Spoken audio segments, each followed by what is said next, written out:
So let's take a look at critical race theory, because I want to talk about why, A, it's wrong, because people keep saying, well, why do you think it's, I think critical race theory is racism in service of Marxist slavery, or let's call it leftist slavery, all right?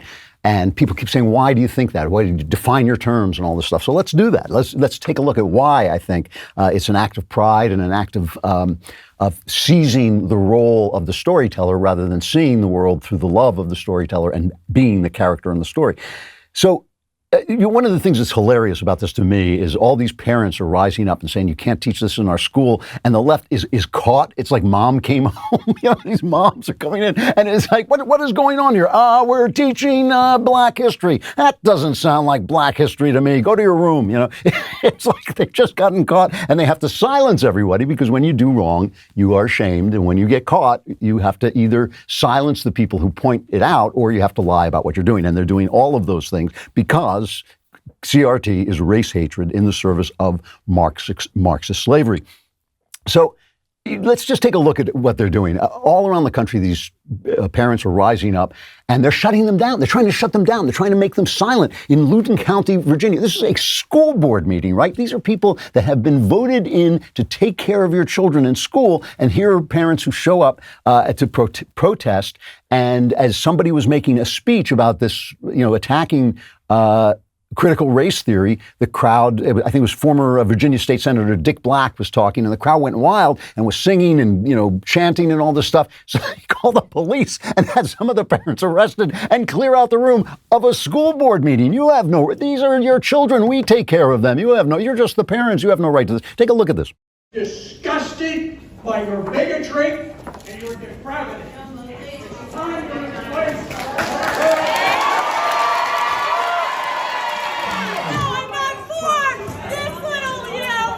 Deputies, please take care of women. Women, we are in a peaceful assembly here. Deputies, we need your help. Deputies, we need your help.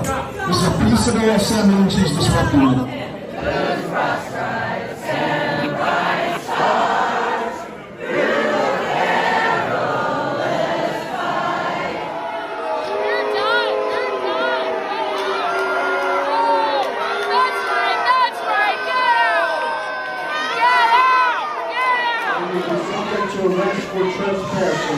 You need to be arrested! Now! Hey, John, please don't resist. You guys, this is an unlawful arrest. It's like Dr. Strangelove. You can't protect your children, and here this is a school board meeting. You can't talk about your children's education here. But they're trying to do this everywhere. On CNN, by the way, I was watching this in one of my many hotel rooms and Airbnbs. On CNN, they reported this. They reported this as if the parents were in the wrong. The parents got unruly, and the police were called, so they didn't get and interfere with the serious business of a school board meeting. You don't want parents at your school board meeting. Unbelievable stuff. Just another instance of it in Pennsylvania, Pennsbury, Pennsylvania. A former school board member named Simon Campbell. You can tell he's a Brit because he's named, all British people are named Simon. Some pretend they're named Nigel, but they're all really named Simon. And so they always use this technique. It's like a shrewish wife. You're arguing with your wife and you are in the right. And she finally says, it's not what you're saying. It's the way you say it. It's the way you say it. And so they try and shut him down. They called him a KKK. That's what they called Campbell as he stood up to talk, and he struck back by calling one of them the Chairman Mussolini, and they threatened to shut him down. And here's the brilliant exchange. I've got news for you, School Board President Benito Mussolini. Your power does not supersede that of the U.S. Constitution and the First Amendment rights of the citizens of this great nation. Let's be very, very clear who has the power. Mr. It is Campbell, not government policy. Do not warn me or do not interrupt my time. This nation is founded on the, quote, profound national commitment to the principle that debate on public issues shall be uninhibited, robust, and wide open, and that it may well include vehement, caustic, and sometimes unpleasantly sharp attacks on government and public officials. That's constitutional case law in this nation. I don't have to be nice to you. Nobody behind me has to be nice to you. If you don't like living in the United States of America, then you can all move to Russia, Cuba, or China. This is the First Amendment. He's reading a Supreme Court decision where the Supreme Court said, you get in a political argument, it might get ugly, but that's part of free speech. That's what free speech is like. But no. That's not why they're trying to silence him. They're not trying to silence him because he's rude. They're trying to silence him because they're wrong. That is why you silence. That is why you silence people. You don't censor people when they're wrong. You censor people when you're wrong, okay? Because you can always fight back against them if you're in the right. There was a tape that FIRE, the Foundation for Individual Rights in Education, a tape of a teacher's workshop at the University of Oklahoma, where the teachers discuss, this is amazing, the teachers discuss how to get their students to shut up, how to get their students not to say ideas that they disagree with. This is cut 5. The Supreme Court has actually upheld that hate speech, derogatory speech, any of the isms do not apply in the classroom because they do not foster a productive learning environment. And so as instructors, we can tell our students, no, you do not have the right to say that. Stop talking right now, right? In this case, I usually look for my students who might be entertaining the idea of listening to a problematic argument. Then I say, we don't have to listen to that. One of the fears is that we're going to get in trouble for this, right? Like we can't tell students that they can't say something in class, but we can. We can tell them. Unbelievable. Why would you is the question they don't ask. And finally, the other technique that they use when they're not silencing people is they lie. They got caught. Mom came home and found them teaching CRT, but it's not, no, it's not CRT. Let's take a look. Bakari Sellers on CNN is selling that line. Cut 11. I think that critical race theory can go by another name, America's history. It's amazing that we're having this discussion where we're celebrating Juneteenth, and now individuals don't want to teach us what led us up to Juneteenth. It's as if we want to keep a secret from our children that the founders of this country actually owned slaves. At what point will we be able to teach children that what happened 6 years ago yesterday in Charleston, South Carolina, was a white nationalist who walked into a church and murdered 9 people? I mean, that is a part of America's history. So he's lying, right? Because they teach that in school. I learned that in school, and I went to school in a little red schoolhouse on the prairie. They teach that in school plenty, but they don't want to teach critical race theory. Why? Okay, let's start with this. So what are the rules of good? What are the good rules? How do you get to good? Well, one of them is that good things apply to everybody. And this is one of the word games that the left likes to play. If racism is wrong, it's wrong for everybody. If racism is not wrong, what are you complaining about? I mean, this is true again and again and again, right? The good applies to everyone equally. And they keep saying, well, a black person can't be racist because he doesn't have the power. Like, no, anybody can be racist. Anybody can be bad. Look, human beings are human beings. All of them can be evil. All of them can be good. Every single one of them can be evil. Like I said, this is not something that runs in the blood. These are the decisions people make. So if racism is wrong, then racism is wrong for everybody. Is CRT racism? They keep saying it's not racist. Here is a Washington Post explanatory video about white identity, cut 9. Racism, racialization, white body supremacy is not episodic, it's structural. Remember that there were thousands of George Floyd before the one that you saw. Your bodily response to this horror, right, is not the same thing as you dealing with the structural aspects of this.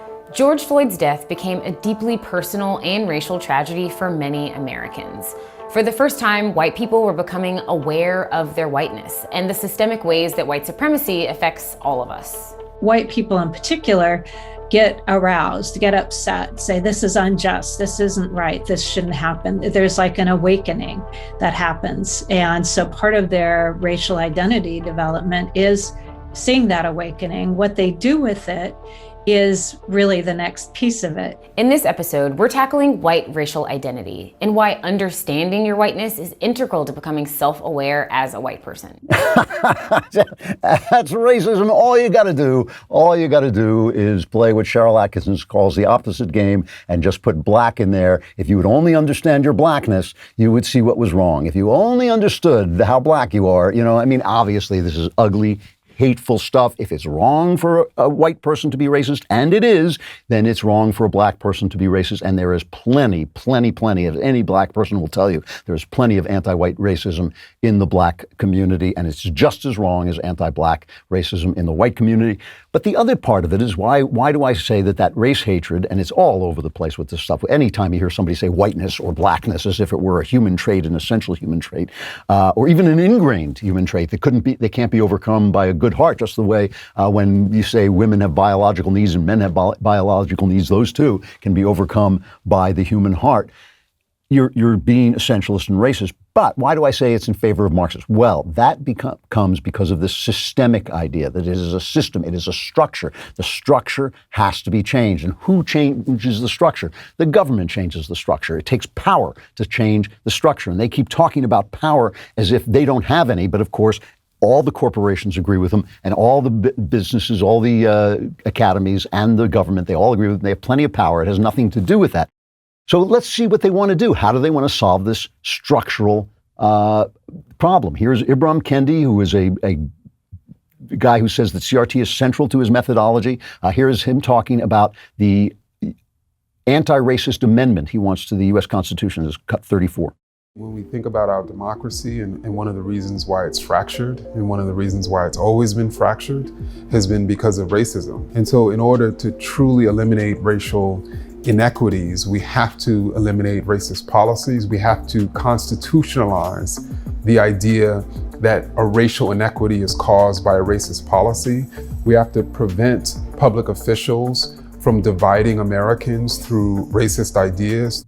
All right, so he wants a amendment to the U.S. Constitution that will form a group, an agency, the anti-racism agency, that will prevent politicians from speaking ideas that it deems racist. It will deem what ideas are racist, and it will enshrine in the Constitution that racial inequity, now you got to listen to this carefully, racial inequity is evidence of racist policy. Racial inequity is evidence of racist policy. Now, this is another thing about the good. The good not only has to be the same for everybody, the good has to conform to the facts, right? It has to conform to things that are, in fact, real. The idea that racial inequity is due to racist policies or racist attitudes or racist ideas is what Thomas Sowell, whose IQ is probably about 3 times what Kendi's is, because I just don't think Kendi is a very bright guy. I mean, it's amazing to me that people ignore Thomas Sowell, who's one of the greatest intellectuals of our age, and they put this guy up there. It's just amazing. But Thomas Sowell calls this the Invincible Fallacy. I was trying to remember the word on Backstage last night because it's the Invincible Fallacy, the idea that inequity is due to racism. Sowell writes, neither logic nor empirical evidence provides a compelling reason for expecting either equal or random outcomes among individuals, groups, institutions, or nations, or of natural phenomena, such as tornadoes or earthquakes, for that matter. He points out that 90% of tornadoes occur in the U.S., right? That's not because everybody else is bigoted against tornadoes and we're so welcoming to them. It is just a million factors go into why that's possible. 90% of tornadoes. But any two people are going to have different outcomes. Any two groups of people are going to have different outcomes. And so it is simply not true. It is absolutely, look, the Irish came here and they tended bar and they became cops. Jews, wherever they go, Jews make clothes and they go into finance.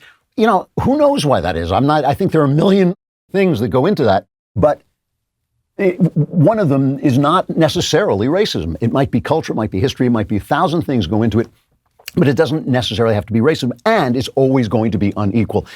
If you have two groups of people, the outcomes are going to be unequal. If you have two people, the outcomes are going to be unequal. If you have natural phenomena, they're going to be unequal. And yet, no matter how often the facts prove this, it's the invincible fallacy. They will not let it go.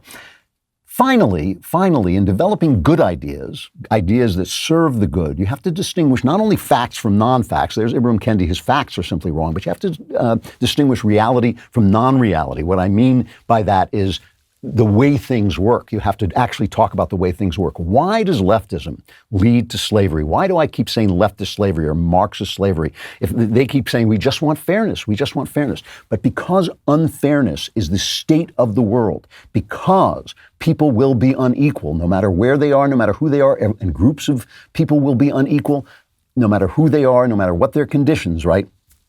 Because that, you have to use force to make them equal. And you cannot make the lesser people rise to the level of the good people, so you have to drag the good people down to the level of the lesser people. That's why they always say, oh, you have white privilege. And I think, great, I'm glad I have something going for me. Good God, I needed to have something going for me. But they don't say, oh yeah, so we're going to elevate our privilege. They say, you have to get rid of your privilege. You always have to come down. I can't play basketball like LeBron James if I want to have equity with LeBron James, because the inequity between me and LeBron, by the way, is systemic. It's systemic. It's because I'm oppressed. If they just let me, if only I could be free, I could just knock that guy off the court, or at least score as many baskets. But they have to bring LeBron down to my level for us to have equity on the basketball court, right? So in order to do that, it has to be done by power. So the powerful start to make the rules for how we behave, right? Why do you think socialists are going, we're going to take all your money away and we're going to make everything level? Why do you think the corporations, why do you think Jeff Bezos is going, yeah, I love that idea. That's a great idea. And I'm going to take out any book out of Amazon that says that's not a good idea. Why do you think that all of the top billionaire donors give to the Democrats, give to the socialists? Why do you think the government is in their favor? Why do you think the academies, all the people with power, they call themselves the resistance, all the power centers are on their side? Why? Because this is the fantasy of socialism. This is the fantasy of the left. They think that there is such a thing called the state, this benign thing called the state, that is just wishes for your good. But there's not. It doesn't exist. You have to distinguish reality from non-reality. And there is no such thing as a state. There are only people with power. And people with power do the same thing all the time. They lean on you. They oppress you. They control you. And they think they're doing it for the good of the world. They start out thinking that. They end up smoking a cigar in their mansions while you go to hell. But they start out thinking they're doing it for the good. And they get more and more power. That's what the state is. The state is people with power. And there are people, it's like James Madison said this. He said, if men were angels, this is one of his greatest comments in the Federalist Papers, if men were angels, no government would be necessary. If angels were to govern men, neither external nor internal controls on government would be necessary. In framing a government which is to be administered by men over men, the great difficulty lies in this: you must first enable the government to control the governed, and the next place, oblige it to control itself. The left thinks it can rewrite that reality. They think they're telling the story. But no, what we know is we have to work within reality. We have to work within the facts, which mean inequity is going to be inherent in any situation. We have to work within the facts, and we have to work within reality, doing good that is the same for everybody, holding everybody to the same standards of the good. CRT does none of that. It is race hatred in service of increasing the power of the powerful, right? That's why the powerful love it. That's why the power, you give us AOC, you give us that socialism. We love that, says Jeff Bezos and every other billionaire, because he knows he's going to end up with all the power and all the money, and you're going to end up with nothing. The little people are going to have no power to stop them. That's the Chinese way. It's not communism. It's just left. Let's call it tyranny. Let's call it what it is. So, and listen, rightists can become tyrants. We just don't have that power now. Right now, we're not the people. The power centers are not on the right. If the power centers were on the right, we'd be in danger of becoming those people, but we're not. Right now, we're fighting against this massive, massive collection of cultural power that we allowed to happen. They think that they can rewrite the world. They think, I'm going to put in a system. I'm going to put in a system where the human heart will no longer be the human heart. Right? Once I just fix that thing, the human heart, reality is not going to be reality. That's the pride I'm talking about. So when we love people, right? When we love people, and we love people even in their wickedness, even in their sin, when we love our enemies, when we love the people who hurt us, we are seeing the world as God sees it, but we are not God. We do not become God. We are becoming like children of God, but we are living in the world in time, and we have to bring that goodness of God into the world. And that's what they think they're doing, because they think they're doing that, but they in fact are trying to take the role of little gods. They're trying to rewrite the world. It can't be done. The human heart is corrupt. powerful people become more corrupt. You have to distribute the power and make sure the power is playing off each other, the power centers are playing off each other, and you have to limit the power of any power center so it cannot take away the rights of free people. What they're always talking about is, no, we are going to take away those rights. We're going to pass a constitutional amendment. You will no longer be able to have those ideas. You will no longer be able to speak those words. And then everything is going to be just absolutely great.